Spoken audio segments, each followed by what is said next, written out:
Não perca mais nenhum vídeo da TV Evangelizar. Inscreva-se agora.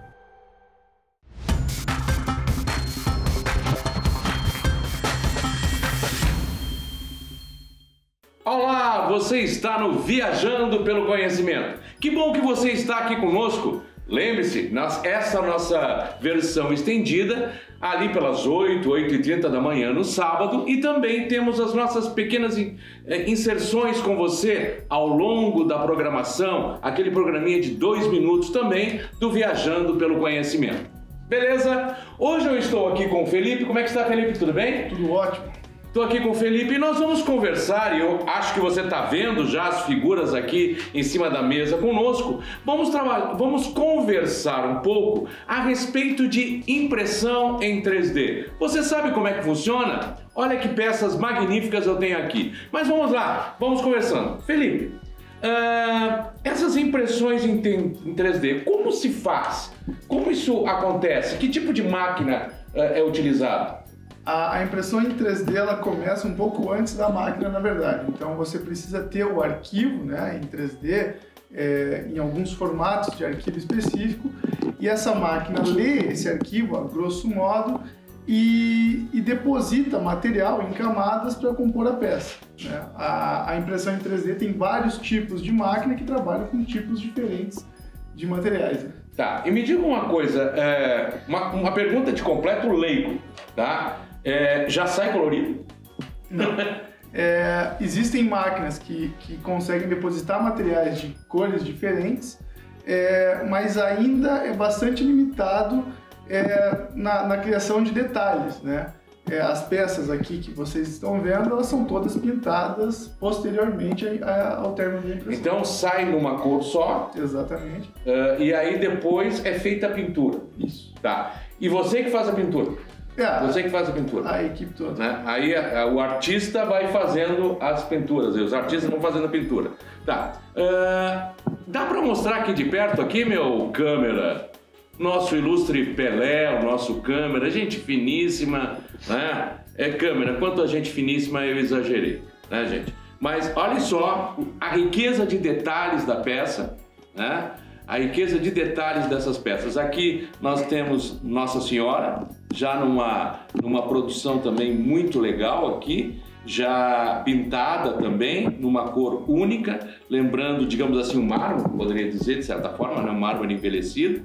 Aqui um Stan Lee, né? O famoso Stan Lee, aquele que criou Homem-Aranha, Homem de Ferro, Quarteto Fantástico, o Hulk, o criador de muitos dos personagens que hoje você vê nos filmes, né, da Marvel, e aqui comemorativo ao nascimento e morte dele, né? Ele morreu em 2018. Uma grande perda para nós. E nesta figura aqui nós temos o Superman, né? Mas que versão é essa do Superman, hein? Essa é uma versão da década de 90, o início dos anos 2000, que se passa no futuro, é um super-homem mais velho, mais carancudo. E esse ele ainda está em processo de fabricação. Sim, porque eu estou vendo que está faltando a capa. Exatamente. Ele vai ter uma pegada um pouco mais realista. A gente está fazendo essa peça para um evento super grande que a gente vai participar. Então a capa vai ser de tecido, a ideia é que ele seja uma peça bem única mesmo. Mas ainda está em processo de fabricação. E aqui nós já temos um Batman que está prontinho, né? Esse Batman aqui está pronto. Esse é um Batman feito para fazer aí porta-livros, ou ele pode ser pendurado na parede, dependendo do acessório que a gente coloca nos pés dele aí, esse está pronto. E me diga uma coisa, aqui você tem peças prontas, né? Mas digamos que alguém tenha uma ideia de uma peça ou coisa assim, ele pode te pedir? Sem dúvida, a gente consegue criar, como eu falei no começo do programa, né? O início da impressão 3D, ela começa com um arquivo 3D, né? Então, muitos arquivos a gente encontra pronto, a gente compra de artistas, mas a gente também faz ele personalizado. Então, a pessoa quer um boneco específico ou uma representação de si mesmo, a gente tem a capacidade de criar esse arquivo. Eu vi que vocês têm uma empresa, como é que é o nome da empresa? Diz pra nós. MAIFE. E o telefone? É o 98885-7525, DDD 41. Tá. E as pessoas podem telefonar para vocês e pedir alguma dessas peças aqui. Tem site, por exemplo? A gente tem um site, é maif.com.br, e a gente tem um Instagram também, porque no site a gente trata dos outros serviços que a gente faz também, mais corporativos e mais industriais. Mas o nosso Instagram é praticamente todo dedicado a esse tipo de produção, que é o @maifdesign. E eu vi, quando nós estávamos conversando, eu vi que vocês têm umas peças que são assim para cães, por exemplo, a identificação de cães, como é? A gente tem uma linha de tags, né? A gente que seria para pet shop, por exemplo? A gente faz para particular também. Então você tem seu pet, você quer um tagzinho de identificação dele personalizado, com o nome, seu telefone atrás. A gente faz no desenho que você quiser. É uma linha bem legal, tá fazendo. Interessante. E me diga uma coisa, você tem uma ideia assim de quanto tempo, por exemplo, este Ayrton Senna aqui, né? Esse Ayrton Senna, quanto tempo ele você levou na produção, os artistas levaram na produção desse Ayrton Senna? Você tem uma ideia? De impressão, iniciando pela impressão, passa de 24 horas, né? Ele é feito em várias peças e depois unido.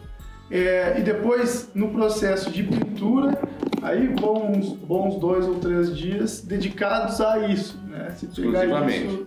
Sim, poderia dizer que são peças praticamente exclusivas, né? São peças exclusivas nesse sentido, né? Essa nossa linha visa atender justamente esse público, né? O colecionador, a pessoa que quer uma peça exclusiva, que não vai encontrar no mercado originalmente. Então a gente trabalha bastante com a personalização das peças que a gente já tem, para atender exatamente o que o colecionador... Então, pelo que eu entendi, por exemplo, digamos que a pessoa tenha uma ideia de uma peça, ele pode mais ou menos sugerir isso para você, aí vocês criam esta peça e depois imprimem.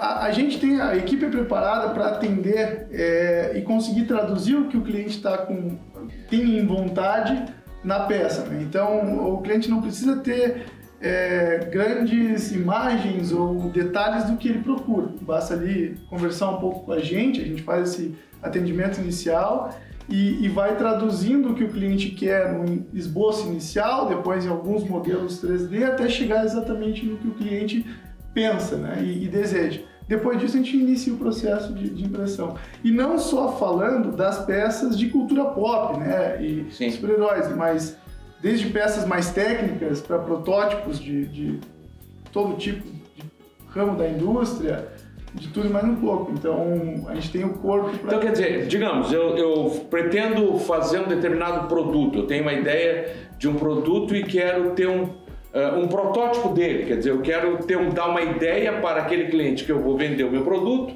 desse produto. Eu posso entrar em contato com vocês. A gente atende bastante assim, esse tipo de mercado. É um mercado que ele já vem exatamente com a peça que ele precisa, ele já tem um modelo 3D muitas vezes e busca uma peça que represente fielmente o que será o produto no futuro, depois em processo produtivo.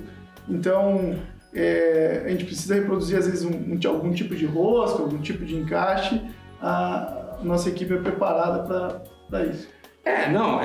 Eu sinceramente digo para você que está nos assistindo, eu não fazia ideia, né, da proporção que alcança essa impressão em 3D, né? E essa impressão em 3D, de certa forma, ela faz parte daquilo que hoje nós chamamos de quarta revolução industrial, né? Lembre-se, nós tivemos a primeira revolução industrial, que foi a revolução ali por volta de 1750, quando surgiram as fábricas, digamos assim, né? E a utilização do carvão. Depois tivemos a segunda revolução industrial ali por volta de 1850, né? Quando nós vamos ter novas fontes de energia, como o petróleo, a eletricidade. E depois, mais uma que nós consideramos também Revolução Industrial, da informática, e essa seria a quarta, né? Mas é quarta Revolução Industrial em que sentido? A impressão 3D vem para simbolizar um ponto da quarta Revolução Industrial, né? Então quem se interessa por essa área da impressão 3D acaba ouvindo falar bastante nisso. Então, você põe a robótica junto na quarta revolução industrial, a computação em nuvem, enfim, é um mundo todo conectado, é um mundo de fácil compartilhamento de informação, né? Então, o que se fala muito sobre quarta revolução industrial ela saiu da indústria, né? Você vive a quarta revolução industrial dentro da sua casa, às vezes, né? Então, você tem, inclusive, no ambiente da prestação de serviços, uma grande evolução também. Então, e a impressão em 3D, em todos os seus formatos, está no meio disso, né? É um grande símbolo dessa... Eu fico impressionado porque outro dia eu estava vendo um programa sobre esse assunto e na China, o que dizia o programa, eles já fazem impressão de casas em 3D. É possível imprimir a casa em 3D já nesse sentido. O termo impressão em 3D, ele foi criado meio que para exemplificar o que a máquina faz, né? Na verdade, qualquer máquina de impressão em 3D ela vai trabalhar com deposição de material em camadas, de diversas formas, né?